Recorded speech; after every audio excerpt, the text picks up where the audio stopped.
ఆ లైబ్రరీకి వెళ్ళి బుక్స్ చదివేవాడిని సార్. నేను బాగా రిఫర్ చేసేవాడిని. చిన్న వయసులో నాకు యోగా మీద, ఈ మంత్రాల మీద, వీటన్నిటి మీద దృష్టి ఉండేది. అక్కడ జరుగుతున్నప్పుడు నాకు తెలియకుండానే నేను ఒక పుస్తకంలో ఎక్కడో రామ బీజాన్ని పట్టుకున్నా, మంత్రాన్ని.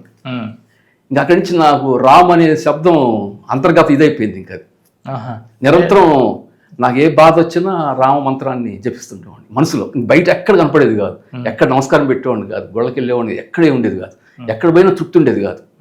ఆ రామ మంత్రంలోనే నాకు సాటిస్ఫాక్షన్, ఆ ఆనందం వచ్చేది.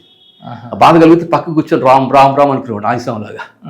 నేను అనుకునేవాడిని ఎన్ని చూసి నా పేరు ఆంజనేయస్వామి పేరు ఉంటుంది ఏంటి, నేను రామ అనే శబ్దానికి ఇలాగా కట్టుబడుతుంది ఏంటి, ఇది విచిత్రంగా ఉంది అనుకునేవాడిని. తర్వాత ఈ వైరాగ్యం చూసి అనుకునేవాడిని, నేను పూర్వజన్మలో ఏదో నాకు అప్పటిదాకా పూర్వజన్మ నాకు ఏది కూడా నేను సైన్స్ చదివాను.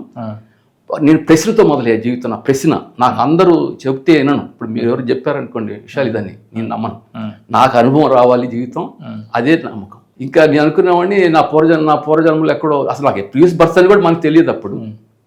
నా ప్రీవియస్ బర్త్ ఎక్కడో నేను ఒక యోగిని అయి ఉంటాను, లేదా మంచి భక్తుడిని అయి ఉంటాను, అందుకని నా మనసు ఇలాగా తచ్చాడుతుంది అని ఫీల్ అయ్యేవాడిని. నాకు ఎక్కడ గురువులు లేరు, అక్కడ ఎవరు లేరు, నీ ఎవరు చెప్పి నేను నాకు నేనే ఎత్తుక్కోవాల్సిన మార్గం.